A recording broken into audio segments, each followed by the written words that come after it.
introducing the panel, also making sure people feel settled in the space, including these esteemed writers with me on this panel. I also feel like I should introduce the panel in general and not just the individual writers. This is the first year that FilbookFest really felt, I don't know if the word is bold or confident enough to do more cross-genre panels. I think Jen's panel on family and self-care and creative practice is one of them. This is kind of my dream panel. We were doing panel curation and I'm like, okay, poetry panel is full. I love Jen's work and Rod's and Theo's. Oh, I'm gonna all put them together, and I'm raising my hand for this panel, despite everything I'm doing for the festival. That's my personal story and how this panel have come together. But it's really to, one of the main impetus is to kind of think together beyond our genres, you know, beyond poetry or fiction and nonfiction, but also because we, in FilbookFest, often talked about things like identity and heritage and culture, and sometimes we fall into thinking that we all agree somehow, or there's a static kind of notion of what that means to be participating in, you know, in kind of identity formation and Filipinx, cultural building and you know, all of these things. And I thought to have that be a conversation in the panel would be productive and kind of pushes that conversation forward. Of course, it's also, this panel to me is also very exciting because, number one, because we are in different genres, but also because we are touching on very different kind of topics and themes that concern us, that also point to the more dominant culture, right? Notions around time and productivity, of course, in a very capitalist society, what it means to be pushing back against masculinity and ideas of queerness. I grew up in the Philippines. I grew up upper middle class, from an educated family, and so coming here, being a translator, but also being a teacher in UC Berkeley and writing English, there's a lot of kind of issues on class, you know, that individually I have to grapple with, being a first generation immigrant, and you know, choosing to live the life that I'm living. So that is kind of the overall overview. We will start, so let me introduce them individually. Their extensive bios are in the back. It will take me a good 20 minutes to go through all of the accomplishments of this panel. So I will just introduce them very briefly. Janine Odell is a writer and artist based in Oakland, California.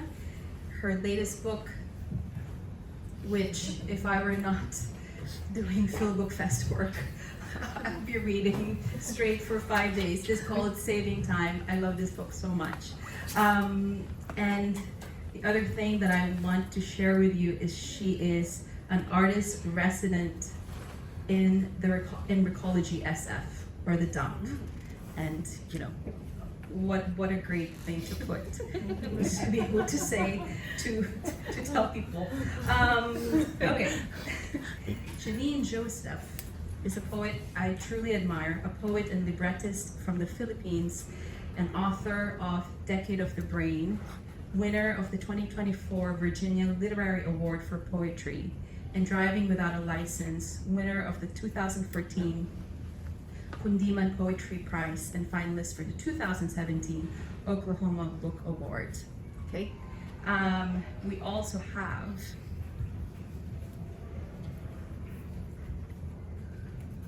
I'm so sorry as I struggle with this program. This is the biggest list of bios we have, which is a testament to the overabundance of this community. So thank you for everybody's generosity. People give whatever they could, time, money, skills, everything. Theodore Gonzalves is a scholar of comparative cultural studies who taught extensively in the United States, Spain, and the Philippines. And his most current book is AAPI 101. Yep. Okay, book on cultural objects. And who is starting us off today is Rod Pulido, author, filmmaker, and self-proclaimed world's biggest ube fanatic. Grew up in Cerritos, California, and his debut YA, which also I couldn't put down, is Chasing Pacquiao. And Rod is going to start us off. So the way it's going to go is we're going to have presentation of our work for about 8 minutes. Then we'll have just some organic questions. What I told the panelists, let our conversation give rise to the question and connections, and then we'll bring everybody in after everybody's presentation. Okay, Rod. Hello, good afternoon, everyone. Thank you for coming out and supporting Filipino literature. We really appreciate it. So, if you don't know about my book, it's titled Chasing Pacquiao.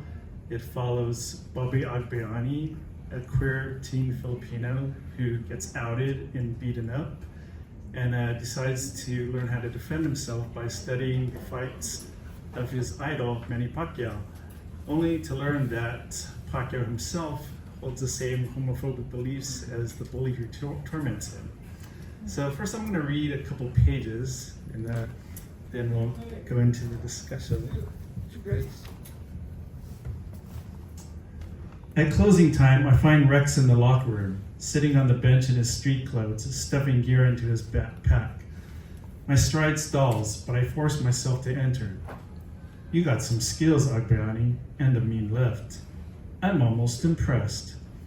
He jams his glove into the bag as if they're responsible for his lackluster workout. Of course, I ain't no girl, and we ain't gonna be sparring come Friday. You wish you could box like Vicky. She'll take you apart inside 2 rounds. Uh-huh. Maybe if we were in a bullshit girl power movie, and who said I was gonna box you, fool? I'm just gonna pound your face into a whole new shape. The threat makes me quiver, try as I might to hide it. You don't know what you're talking about. My words sound weak, hollow, and only fuel Rex's verbal attack. Nah, kid, you're the one who got it twisted. Rex rises and steps to within 2 feet of me, hovering like a drill sergeant. I try to meet his gaze, but I swallow and take a step back. I heard what your hero, Pac-Man, said. Manny ain't down for your faggoty bullshit either. He says queers are worse than animals, and I'm right there with him. You and your boyfriend be living in mortal sin, and Manny and me are gonna teach you some straight gospel, the hard way.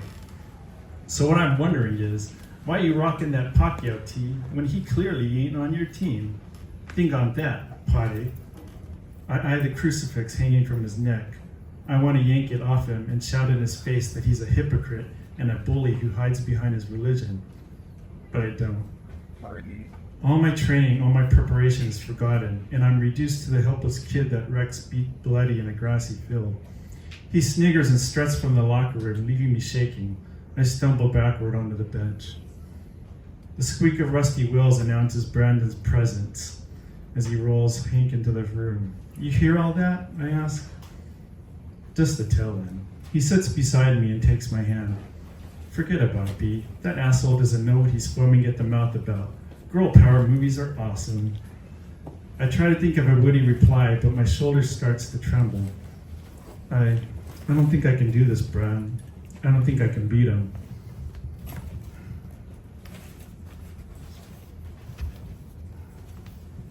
Hey, look at me, he says. I turn my head toward him. You stood up to him. That means you already have. He means well. His words are sweet, but words will not stop Rex in the ring or keep me from getting hurt, maybe permanently. He's right about one thing. I tug on the Pacquiao shirt. Why am I still wearing this thing? Well, maybe you don't want to believe that someone you looked up to, someone you saw as a good, decent person, could be so intolerant. He squeezes my hand, offering a half smile. Or maybe you just don't want to get rid of such a thoughtful present from an amazing guy. I return the smile, but it quickly fades. Maybe I'm overreacting here. It's not like Manny goes around beating up queer people to a pulp. He's just following what he read in the Bible, what he believes to be true. At least he's not as bad as Rex. No, he's not. Brown shakes his head. Manny is worse. Way worse. What? Come on, for real? Manny isn't just some punk bully nobody. He's probably the greatest boxer of his generation, yeah? The most famous Pinoy on planet Earth with influence over millions of fans. How many Rexes did he create with that interview? How many little kids are going to think we're no better than animals? That we can be treated worse than animals? I don't answer at first. Maybe because Brandon is right and I don't want to admit it. I guess. I don't know is all I can manage. Brand touches my chin and tilts my head toward him. Well, this is what I know, Bobby Brownie. I love you. I love you. I can feel it under my skin whenever I see you after we've been apart too long.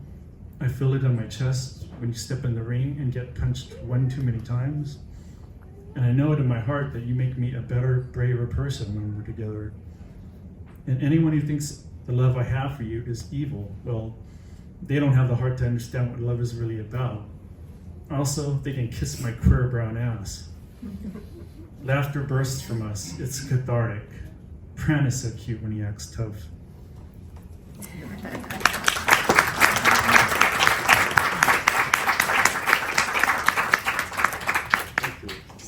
That's here. Okay, so our panel topic is challenging dominant narratives. And first of all, my novel challenges the dominant narrative that homophobia is acceptable because queerness is seen as a sin, according to Catholicism. But religious beliefs do not justify bigotry of any kind. And I think the world's religions have to reckon with this if we're ever going to achieve true peace in the world. It also challenges the notion that we have to separate celebrities from their problematic beliefs.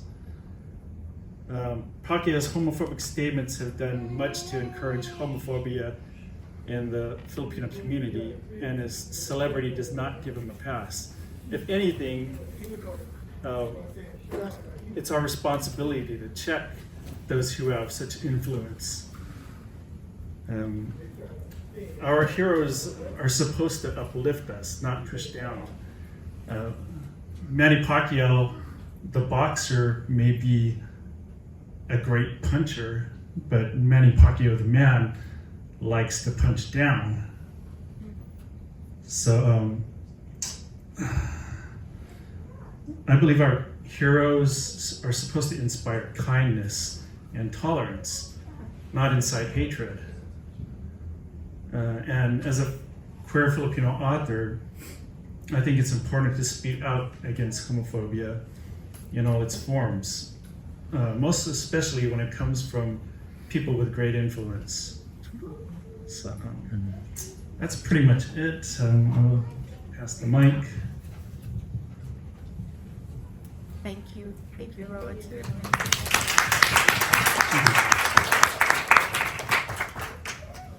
Hi everyone. I'm going to start out by reading some poems from my first collection, Driving Without a License. I think in thinking through this panel and what I might contribute to this panel, I think on a number of different days I could have given entirely different talks and presented entirely different versions of what it is that I do. But for today I wanted to focus on endings. Of course, I was really interested in the idea of countering as something that usually can often begin right at the beginning, right? Like going headfirst into something. And as I was thinking through what everybody else was bringing to the table, I just kept thinking about the formation and the structure of both of my collections, actually, Driving Without a License and Decade of the Brain. And I wanted to talk about and to frame my stuff today through the lens of endings, but also linearity, and how it is that I've approached organizing manuscripts. So I'm going to open with two poems, both kinds of endings for my first collection, Driving Without a License, which largely draws from my own experiences having grown up in this country for 15 years as someone who is undocumented. And the revelations that came with it when it came time to put together this book. So this first poem is called Ars Poetica for the Dog. It began with the mangoes, or rather, didn't, and ground its rear on the doormat. I lied. It began with its tail to the guava, and I brought from the kitchen a cupful of kibble. When it walked out, it walked out. It turned and turned in the garden and shit on the weeds. I'll say it again. I begged it to go make caca, and it spun on its worms. I pet it in English, said, Buster, I love you, said, ikaw ang cream of the crop. This it got and spent the night digging green bones at my hip. So I lied again. So I warmed a can of pedigree and sculpted rabbits and then locked the glass door. So I put it out on the porch and let it wheeze and salivate a while.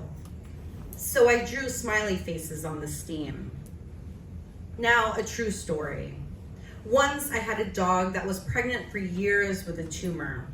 I fed her bibinka by hand until she lived, and she lived until I put her down. Curled at my leg is another dog. He is a poem that rhymes with her in another language. And then the actual final poem of Driving Without a License, called Swarm, which is a sestina in couplet, so you might hear some repeated words over and over and over again in the wonderful way that the sestinas can be obsessive. Swarm.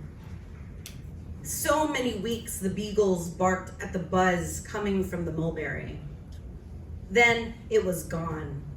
I stared at the leaves and grass and long driveway, but not one wing, drone, or honeycomb was left in our acre of land. And when I ran the bases the next day, the lunch bell rang and I had this feeling.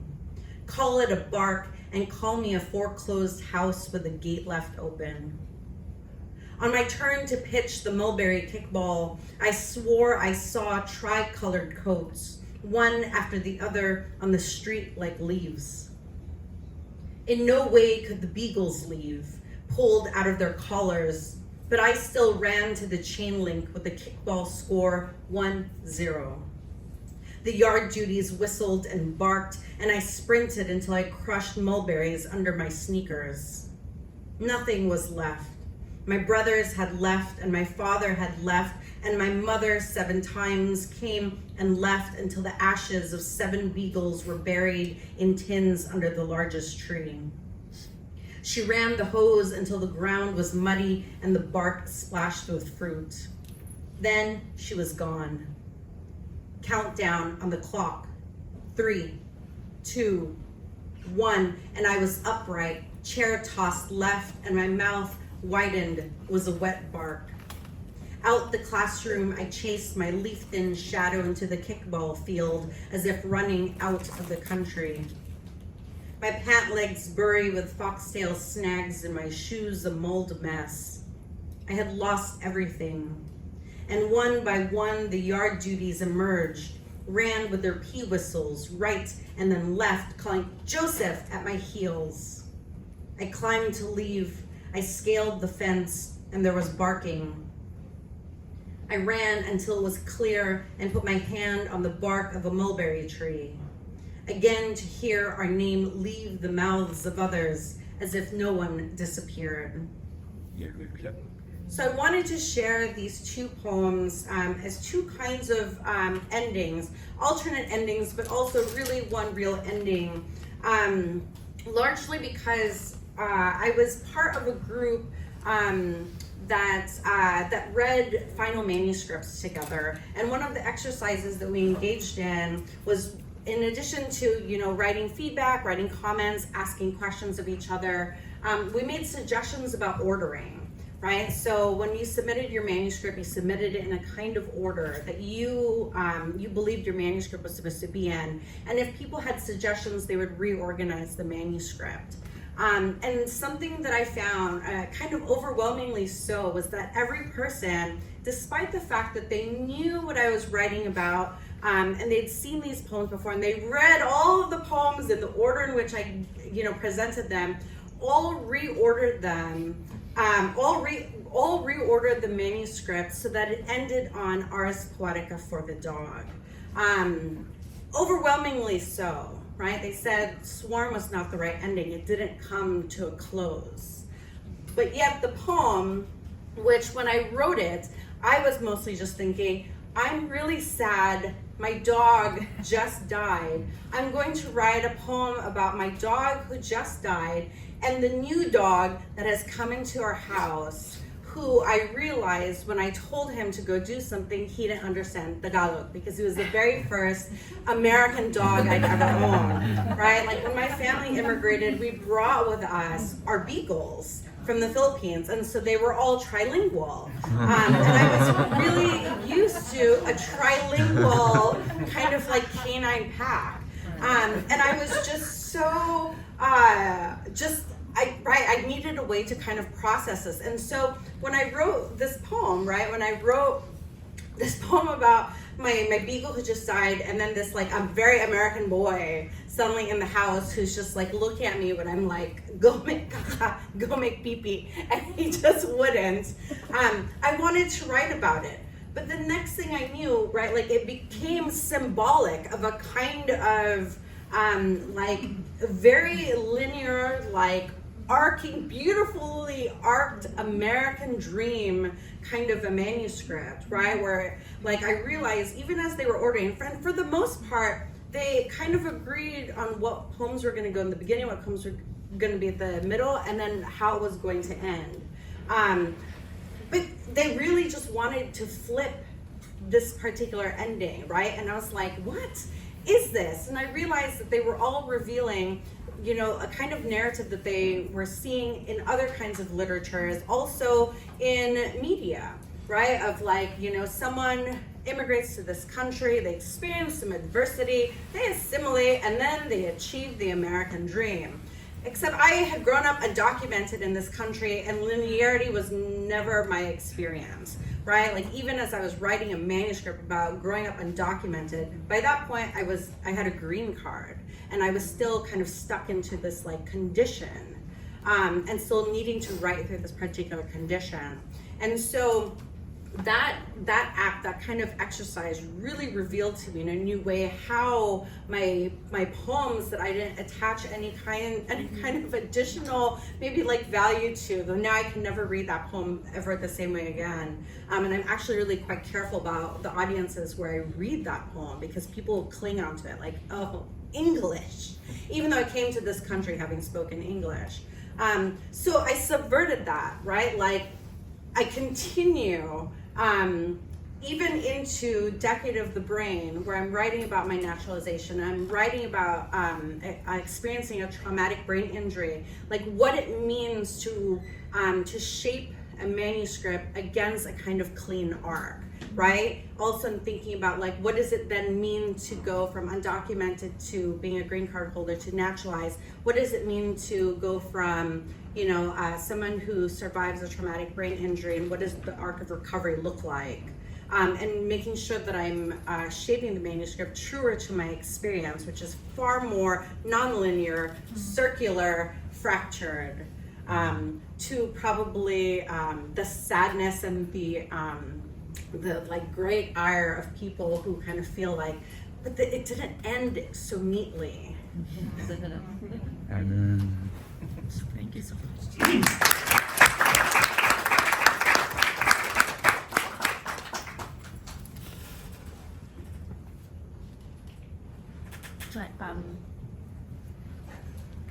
Three things: mic, timer, and slides. So kind of, I am not very, I am not this dexterous in my life.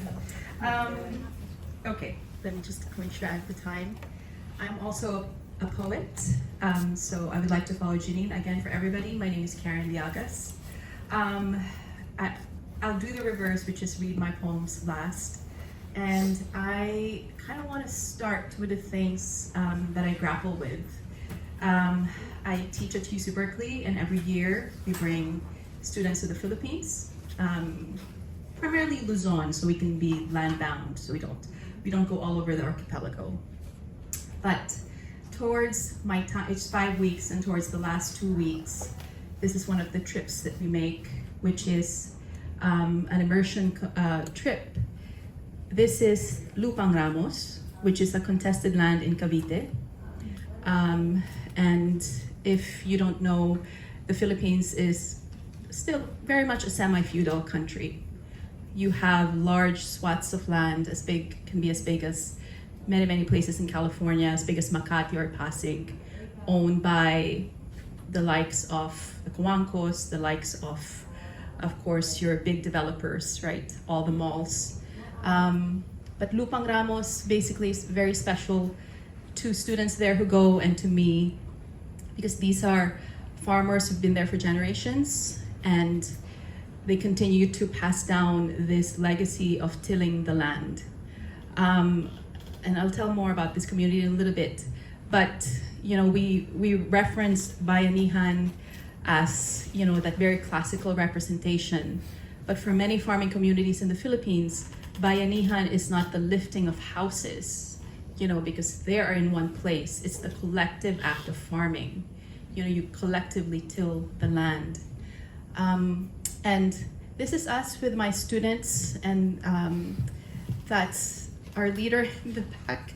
She's an organizer of the community. We're trying to help her weed the grass from the rice. We don't know quite how to do that because rice looks very similar to weeds. And she was getting very stressed that her family will come home and all of their harvest is gone because we went there to try to help them. And so we just kind of tried our best. This is in the morning, but that's us feeling very accomplished. And they served us breakfast. They served us merienda. Their children were the ones who, they were cultural workers and performers, and they made sure to welcome us with songs that they've composed. The one thing that really moved me about going to this place year after year is what they say. Many Filipinos, they inherit land, they inherit wealth. Our children inherit resistance. And what does it mean to pass down resistance generation after generation? Lupang Ramos, so it's kasama is right there, kaisa't kasama.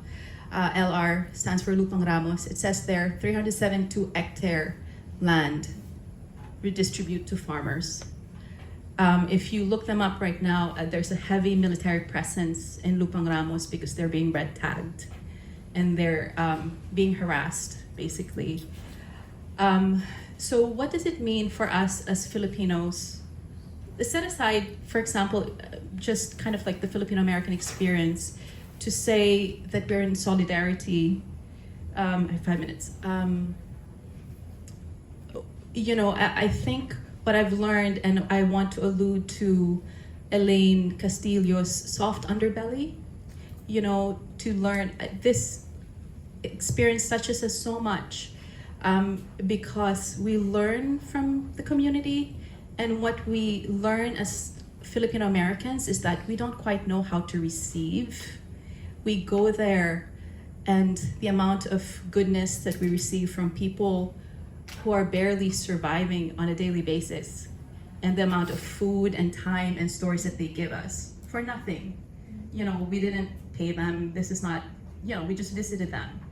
And we don't have quite a mechanism as people in our discourses how to go and say, oh, but I didn't earn this. and for students, that's what we have to do afterwards, and we need to unpack this kind of like this art that in a capitalist society, we don't quite know how to receive gifts, but also how to give and, to be present. But also part of it is to have different kinds of learning. These are UC Berkeley students, so everybody's quite overachievers. And to really learn from the heart is very new. And I think what things like FilbookFest does is for us to learn from each other through, not just through intellectual and through books, but really to speak to ourselves in our heart and our soul. So I want to read maybe I'm gonna read a poem that is not about Lupang Ramos, but about Hacienda Luisita that's in my collection, which is another hacienda that is, it's amazing to think that you have lands that are still like this in the Philippines. And people who dare speak out, who are in UP, who are activists, they're treated as communists, as, they're danger to society. Yes, if our society is like this and we treat the most marginalized among us like this, I think we should all try to endanger this kind of society and this kind of unconscious privilege. Elegy for Hacienda Luisita. I remember her bone-dry hands, that she laughed at the police when they threw farmers in jail, how she taunted them to light her cigarette. I remember we brought pots of adobo and steamed rice. It is tradition in the islands to offer food to the grieving and for them to offer it back. Like this, we partook of her grief as we ate lunch together. I remember she thanked us for listening so that one day we can help you. I remember how open the fields of sugarcane, how bald, how I said sorry, how much larger I needed to grow my heart to understand her kind of freedom, that seeking to give back to another person. 2. Say hacienda, and I imagine horses, a mestizo riding through fields of tobacco and sugarcane, chilled cane juice poured by the help. Dusk, and the genteel sister poses for a portrait inside the ancestral house. Lifts a gloved hand to her forehead that shimmers into the present moment. There's so many kinds of privilege. Saying no to sugar is one. Having enough months to fit into a wispy dress for a wedding in a wine country ranch. 3. A hacienda is not a ranch. From the Spanish hacer, to make, as in to make the land productive. When I get stuck, a monk tells me to sit still for a while to let the soil in me lie fallow.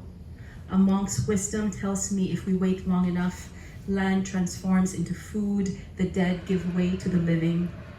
The present moment is this. Sugarcane farmers in Hacienda Luisita earn less than $1 a week. When they formed a picket line to protest their hunger, the military fired and killed 7, then arrested dozens. The hacenderos, members of the president's family. In our homeland, we stay up with the dead. The dead rode away on a boat. Like this, our hands work beyond death. 4, I don't know a lot of facts. My hands don't know what to do with them. I aspire to catalog different kinds of poverty. I could only be sure of mine. Farmers dug hands into dirt, turned it over. This was their protest. As their hands dug into dirt, broke open the dead, what should I have done with my hands, my dead? What good is my empathy if it crumbles when touched? Circling back over and over as if what I want is a shore on the next island. 5, I had been wandering into privileged, spacious rooms, freshened with purified air, brightened by spilled sunlight. It is privileged to come home and be told that trauma gets lodged in the body, how to witness, how to release. It is privileged to come home. Here, the cartoon my family drew, me with superpowers prevailing over my sweet tooth. The Tagalog word for resist is prefaced by pakiki. Join in, pakikisama, pakikibaka, because no one rises up alone, because the act entangles the self. Thank you so much.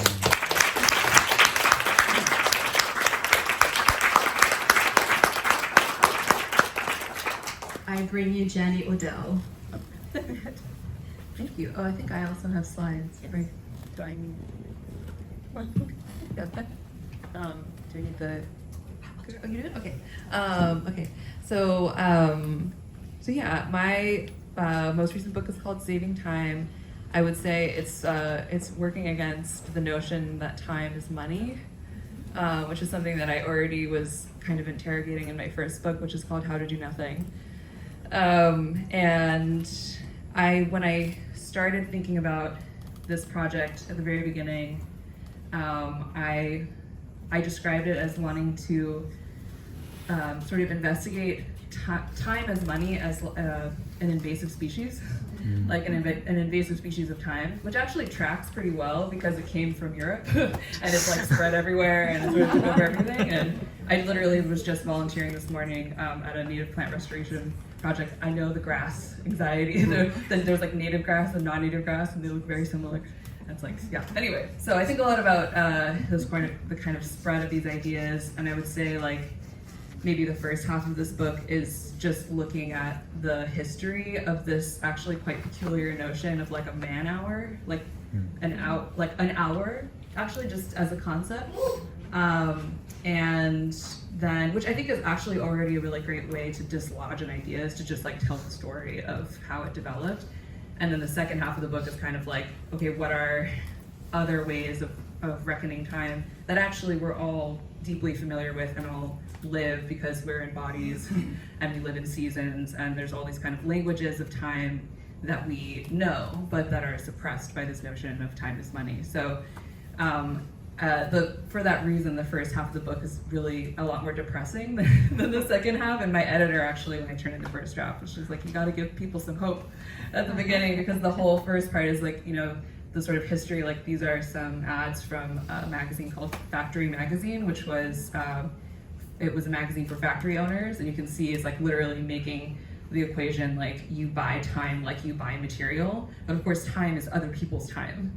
And so the whole like history of the notion of time as money that can be logged in something like a spreadsheet is inseparable from both plantation slavery and factories.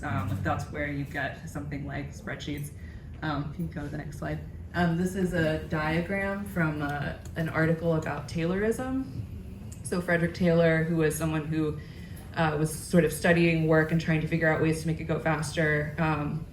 Anyone who's had to like drive for Uber or do any kind of job where your work is being tracked and your time is being tracked in a way that's supposed to make you more efficient is experiencing the legacy of Taylorism. But this is literally a diagram that's telling you how many seconds it should take you to do different motions in an industrial job, which this is basically an image of programming a human being. So like you can see, again, like the sort of, this runs all the way up to the current day when you think about something like a scanner gun in an Amazon warehouse is both a director and a timer at the same time. It's timing you and it's telling you where to go. And so there's a lot of kind of stuff about that, and then the chapter afterwards is like this horrible kind of transition of like all the ways in which we've internalized these things. So even people who don't say like work in a place where they're being timed, I think the name of the chapter is just self-timer. Like you become your own self-timer.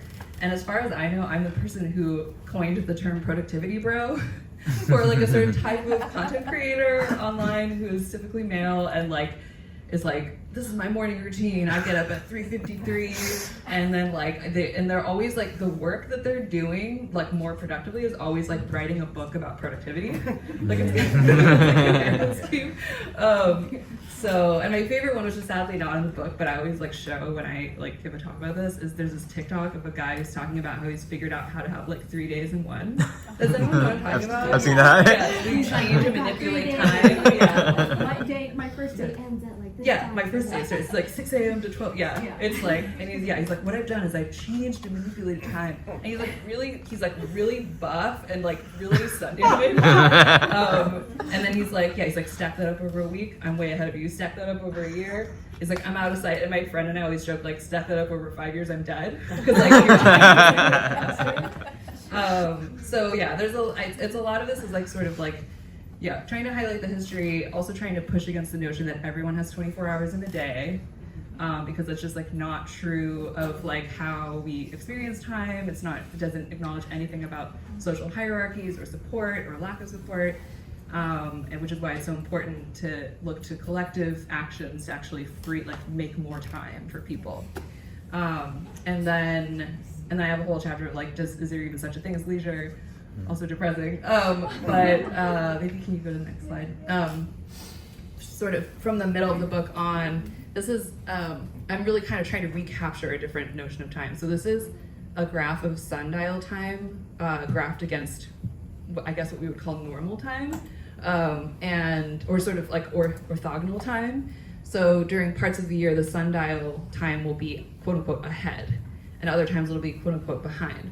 But if you think about this graph, like which form of time is real? Arguably, I think sundial time is more real because it's materially real, right? Like we have things like time zones because we need to coordinate and things like that. But the truth is that noon is different, like pretty much in any direction. So I'm really trying to, I describe this book as trying to flip these two, like make the sundial time feel like the real one because that's what it is. And then maybe next one. And I wrote this book during the pandemic. So I kind of tried to seize on like the strangeness that we were all feeling about time and this sort of sameness. And so this is from a series of photos that I took from inside my room in my apartment. And I describe like kind of taking these photos like multiple times a day without really realizing why. And it was that I was trying to grab a hold of time. Like I was trying to convince myself that time still existed, time was still going, and like if you need evidence of that, like clouds and the sky are kind of like the most intuitive thing. And then I also talk about a branch of a particular California buckeye tree that I was walking past a lot during the pandemic, and just choosing one branch. And I have like hundreds of photos of this one branch in my camera roll, but again, kind of like treating this as like, this is the clock, like this is what a clock like actually is. And because of the way buckeyes are, they have these flower stalks, like little, flowers open a few at a time. So actually day by day, during part of the year, it's quite notable. And then, this is my last image of beans, which I will explain. But there's a really important part towards the end of the book where I compare time reckoning to just language. So, there's different things you can say in different languages. There's translations that you have to make. And time as money is a language for time, but it's only one. And so I'm kind of trying to talk about all the other languages that we've had, more nonlinear languages, more very place-based languages where time is the thing, the things that are flowering, the things that you're supposed to be doing at that time of year. I also talk about Filipino time very briefly in that chapter as being, kind of like reflecting a different idea about punctuality. And so I think I'll just read one paragraph by time that explains these beans. And that was be my placeholder. So by way of contextualizing this, I am talking about a friend who has a garden and was giving me some of her lettuce because she needed to get rid of the lettuce for the plant to be in the right state. Actually, I had a similar moment of I was like, oh, I can't take your lettuce. And she's like, no, you need to take my lettuce so I can have more. And I was like, wow, I have no mental mechanism for anything other than a zero-sum game. So depressing. But she also gave me some beans from a bean farm that no longer exists. And as we were talking, she was also planting beans that were descended from beans she'd given away like 20 years ago. Doesn't know where to get anymore and can only get them back from friends who grew them to seed and are giving them back to her. And the last thing I'll say is that I use the term familect, which is, that's a term that describes kind of like, it's like a dialect, but it's within a very small group of people. And apparently it really took off during the pandemic because people were in small groups and they developed weird inside jokes. So that's what a familect is. So as I told more friends about this story of the beans, It became an inside joke, a new familect. Time is not money, time is beans. It was as serious as many jokes are, which is to say about half. Saying it meant that you could take time and give time, but also that you could plant time and grow more of it, and that there were different varieties of time. It meant that all of your time grew out of someone else's time, maybe out of something someone planted long ago. It meant that time was not the currency of a zero-sum game, and that sometimes the best way for me to get more time would be to give it to you, and the best way for you to get some would be to give it back to me. If time were not a commodity, then time, our time, would not be as scarce as it seemed just a moment ago. Together, we could have all the time in the world.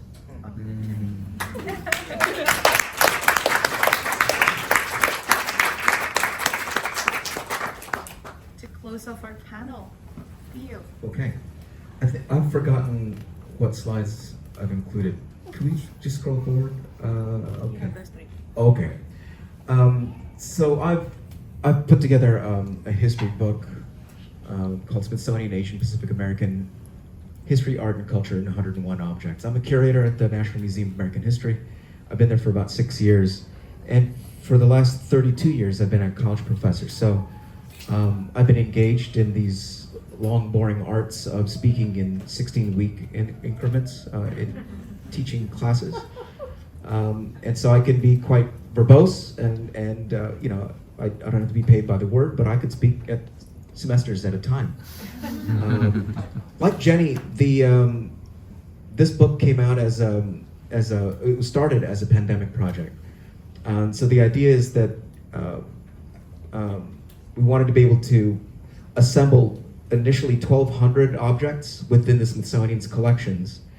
In total, there's about 175 million artifacts that the Smithsonian stewards for the American public.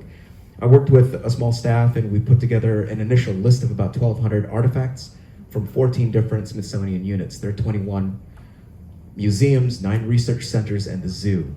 And out of all that, we started with a rather modest list, but it could have been a much larger one. And so we narrowed that even further to about 250, then did some more painful work to get it down to 101 entries. We cheated a little bit because there are some entries that have more than one object. Okay, so you know you're not going to get a refund for that. But I wanted to be able to kind of organize the book into 101 objects or 101 entries because originally what I wanted is to make sure that the title reflected that. APA 101, kind of like Econ 101, Asian American Studies 101. I wanted it to be used as a tool for educators. And so we range across thousands of years of history, but we're using the collective wisdom of what's been at the Smithsonian for hundreds of years. And out of 101 entries, there are about 15 objects that pertain to Filipinx, Filipino American histories. And it starts roughly from the U.S. Filipino Revolution right up to the present. We have ballet shoes from Stella Abrera, first Filipino, who was the first Asian American principal dancer of the American Ballet Theater. And so it's been a joy to be able to kind of think about how to contextualize these objects and these artifacts, and also to engage history writing in really condensed versions. Each object has some contextual writing of about 500 to 1,000 words, and I think for folks who know about this craft, academics can write usually 60,000 words for 80,000 words for a book. It could be just as difficult to constrain yourself to 1,000 words or to 800 words. Because ultimately what you're doing is you're trying to create choices. And so out of this, we wanted to be able to challenge some dominant narratives so it fits quite squarely with the theme of this panel. And if we think about what the Smithsonian had been doing since it was founded in 1846 by an act of Congress, the mode of thinking about Asian American and Pacific Islander histories has usually been, since 1846, has been one of either extraction or it's been ad hoc. People have been throwing objects into storage rooms for hundreds of years without thought about the specifics, the specificity of history.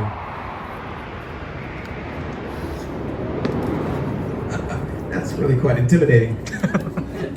And yet American power looms over us more than we think. So if you think about if it's not going to be extraction, or if it's not going to be ad hoc, and I'm talking about the relatives of soldiers and other scientists who would deposit their loved ones, colleagues into the Smithsonian. We have millions of those kinds of objects. Then the other mode has been to think about another way to counter those narratives, which is to empower ourselves as curators to use the frameworks, the intellectual frameworks of Asian American studies and ethnic studies. And just as it's not possible now at the Smithsonian to engage in Black studies or Black history or Latino studies or Native American history without those intellectual frameworks, Native or Indigenous studies, even women's studies, it's not possible to do this kind of work at the Smithsonian without Asian American studies as a framework. So we'll turn to this one object, and then we can close. This is one of the 15 objects concerning Filipino and Filipino American histories, and I think a lot of times when we're thinking about World War II histories, it's one thing to consider the service of soldiers, and it tends to be a very masculine story. But this is a fascinating object that was part of the National Museum of American History's collection, and it's a tapestry of about, I want to say 39 by 39 inches, and it's made of burlap sack. This was made by a young woman who was interned in Santo Tomas in World War II, part of the Japanese internment camps in the Philippines. And so, again, this country wants to remember Pearl Harbor, and yet 8 hours later, it was the Philippines. Manila was also attacked, mostly because it wasn't Hawaii or the Philippines was attacked, it was US military bases in the Philippines and Hawaii that were attacked. And as a result, Filipinos ended up paying the price of being in a war zone because they were part of a colony. So here's a young woman, a Filipino, who's married to an American staffer, and she creates this tapestry that becomes for her a kind of diary of the events. The Japanese jailers had tossed in newspapers into the cells of the inmates, and what she did was she would take those headlines and embroider them into this burlap fabric. And some of the stories are about starvation. It's about jets overhead, bombings, raidings, and whatnot. And it becomes a kind of diary of this woman in the middle of Manila. And to be able to see it up close, I think, was really quite a revelation. This image had been on my laptop for many, many months, just processing the book.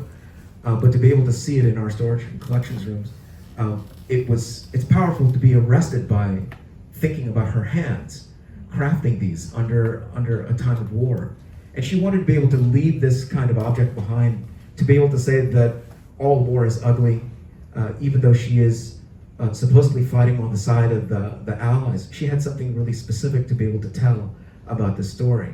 And so in many ways, there is no end to the notion of having to counter dominant narratives. We can think about how these cultural institutions have thought about the spinning of these narratives through extraction or ad hoc versions of it, but without a sense of people having the presence of mind to arrest time in their own way, to arrest the events in their own way. I think we'll be at this kind of common labor for many, many years.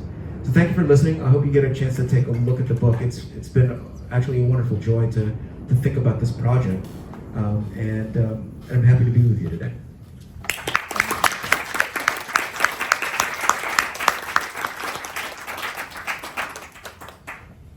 Yes, we have 5 minutes remaining in the room, but I was also told that maybe we can have 10 minutes. Is that okay? Yeah, for just so, some questions we can answer. I'm gonna prioritize my wonderful panelists for questions. But if not, I'm gonna open it to the audience. Sure. Questions to each other. No, follow-up. I have one. Yes, follow-up comment question yes. for you, which is I am so sympathetic to like the effort of working against like the sort of neat, the arc with like the nice ending, and I was wondering like because I feel like working against that it always like accrues like a cost, or you come up against like someone who wants or someone's who want it to be like that, and I was wondering, I assume you run up against that and how you confront it. I do actually run up against it quite a bit. I usually actually just don't care what other people. Okay. I mean, so a little bit really like about me. One of the things that kind of grates me is like when, and I understand why people do it, but right, like this concept of like asking and getting permission to do things. Maybe I've just kind of always been this way as someone who was always sneaking around, going to the sari store to buy sampalok. When no one was watching, right? Like even as a little kid, or like hiding my balut in the wheel wells of my neighbor's cars because I didn't want to eat it sometimes. So it's like deeply ingrained. But you know, like this kind of like concept of like being given permission to like complete something. I mean, I think if I had behaved that way, I wouldn't be where I am now, especially like having grown up undocumented, right? Like I found out I was undocumented in 2001, right? So this is like even pre-DACA, like national vocabulary to talk about like one's experiences, right? Like where literally I had to kind of figure things out entirely on my own, right? And so I just kind of forged a path that particular way, and and I believe that like I know what I'm doing, and so if someone is trying to give me a particular narrative, I understand where it's coming from, right? And so usually what they give me gives me insight into what then I have to do against it. My editor for Driving Without a License was also someone who recommended that I switch the final poem, and I kind of explained to her what my logic was, and she was really wonderful. She was like, okay, I get it.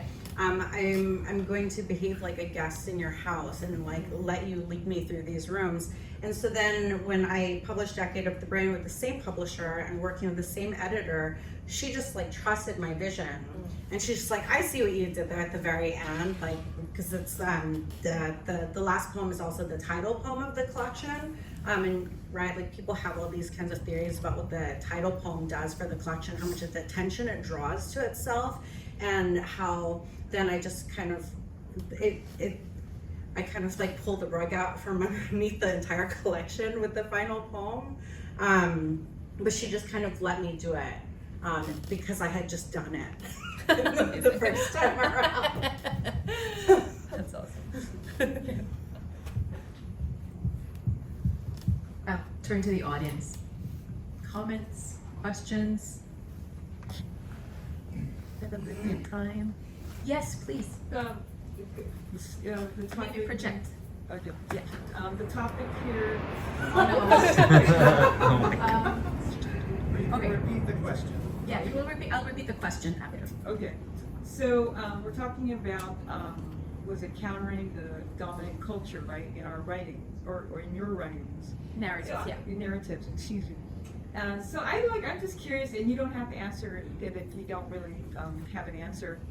But in terms of like other writers that you've read, inspiration for your own writing, did you have anyone in mind, even if it was outside of the Filipino or Filipino American,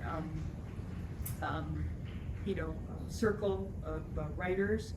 I'm just curious if you had any inspirational people that you read that helped you in terms of, countering the dominant narrative.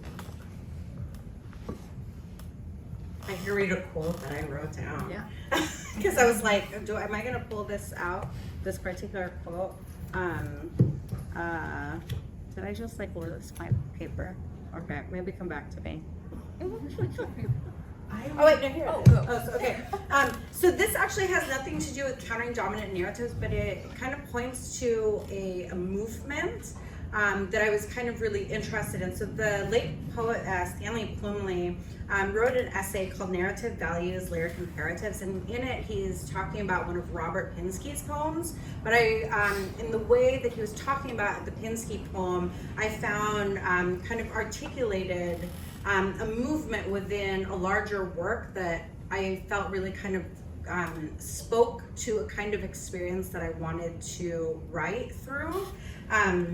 And so he said, we think of narrative as a linear experience, as if it were, in some imagined realm, a linear experience. It is, in fact, a corner turned, a pattern trace, a circumference circumscribed. The power of the poem lies in the degree to which the poet surrenders themselves to the material, its memory, and the time it takes to reiterate how impossible it is to approximate, let alone articulate pain. And that, like, just in the description of, like, how do you move through writing experience, like, for me, right, like, even though he's not talking about what it means to counter dominant narratives, I think, right, like, in moving through one's writing toward the lived experience will sometimes kind of very organically reveal the movement against some kind of, like, dominant narrative. I'll jump in if you don't mind. So during the writing of this book, a couple of people passed away that were very serious personal and professional friends and mentors. And that would include Franklin Odo at the Smithsonian, who taught at the University of Hawaii in ethnic studies. I taught at the University of Hawaii for 9 years, and so also a little bit before that, another great mentor and friend was Hanani K. Trask, who's a Native Hawaiian studies scholar. And so I think whenever I'm in a classroom setting or thinking about textbooks or other academic work that I'm writing, I'm thinking about the people who trained me and people who I've lost. And they've, in many ways, they form kind of the parts of the spine that I hope that the rest of my work would have.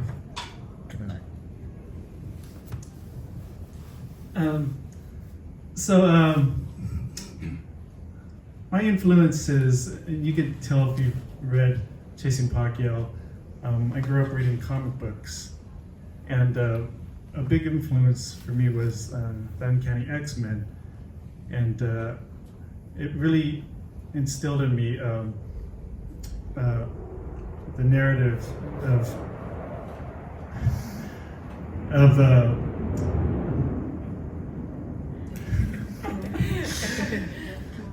the minority being persecuted by the majority, and it always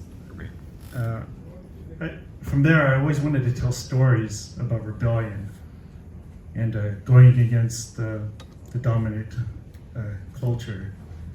And for those who don't follow comic books, the X-Men were based on the civil rights movement, with Professor X being a substitute for Martin Luther King and Magneto being a substitute for Malcolm X.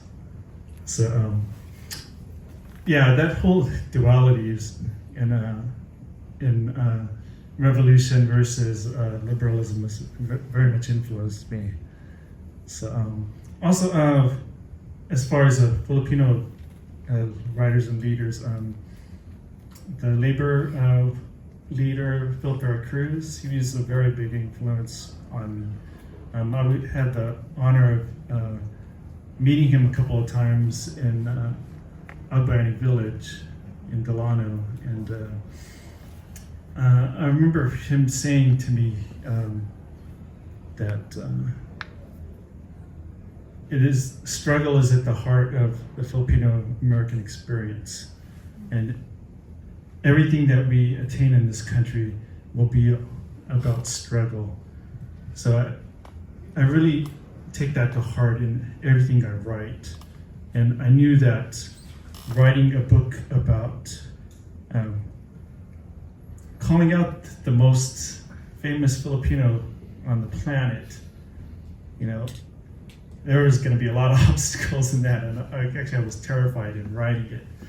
But I just remember what Philip Cruz said to me, you know, to be always struggling and to be brave in the face of that adversity.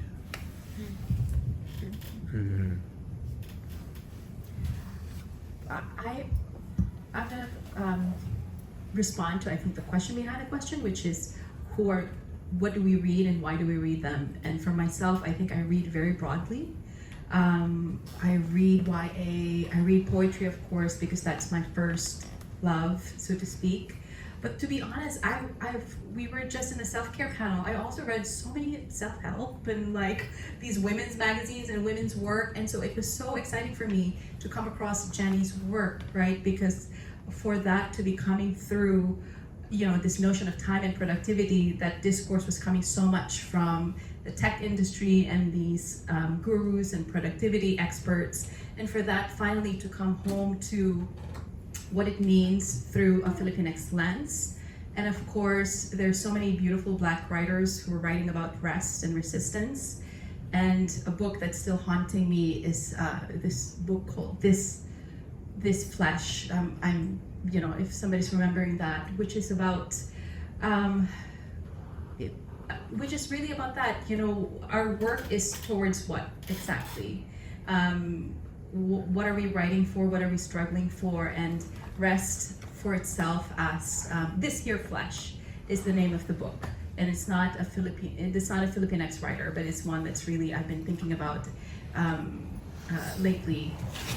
And you know, to have a collective gathering and to make time multiply, because you have people around you who are kind of in the flow with you, trying to create an event like this together, a panel like this. It's incredibly powerful, and it really endangers this capitalist notion of you get this and I get this, and this is our, you know, our time is quite limited, and I have to get ahead of you to be able to get anywhere. I would say both this book and the book before it were really influenced by Robin Wall Kimmerer, who wrote Braiding Sweetgrass, which I'm sure some people here know Braiding Sweetgrass. She also wrote a really great book on moss, and she has a book coming out in November that I read an advance copy of about the service berry, which is a type of berry with a very strange name, but it's about the gift economy. So I feel like you might be interested. But you know, she's combining her background as like someone who's a citizen of the Potawatomi Nation and a plant scientist together, and so it's like her writing is incredibly informative, but it's also like the art of storytelling is very in the forefront for me.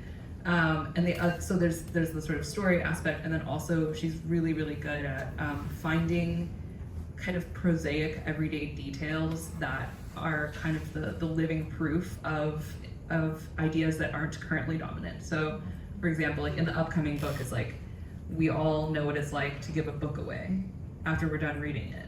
Like that's a very small act. It's a very everyday act, but there are all these like small everyday ways in which we are actually very familiar with like things that are not extractive, non-transactional. And so like this was really influenced by that, and that I'm really trying to keep my examples very very granular, very everyday. Like, yes, we all understand a notion of time that's not money. Like here, let me just remind you, let me just like find them. And then the storytelling aspect, there's a form of nonfiction that I feel like, I don't know how long it's been popular, but it's definitely popular right now. That's almost meant to be read extractively.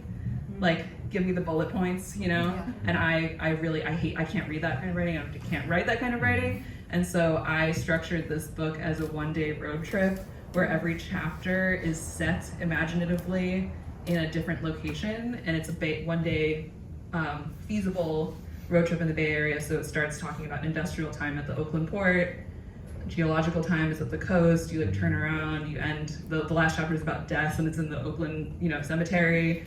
And I think it really like frustrates someone who's trying to read in that way of like, and it's funny because like some reviewers are like, get to the point, and it's like, but that's kind of part of my argument is like that like knowledge lives in places, and that like a story is a very important and old technology for remembering information and making meaning out of it. Time check. So sorry. Here's my festival director hat. We're at 3:40. Please continue our conversation. They will be around Koret lobby. We also want to give you some time. Here's some time to take a break, but to also, the marketplace is closing right at 5. So if you want to make one last visit, And our capstone panel is at 4 to 5 with Elaine Castillo, Albert Samaha, Randy Rebai, and Ninoch Karowska, if you want to catch that at the Koret. Another round of applause.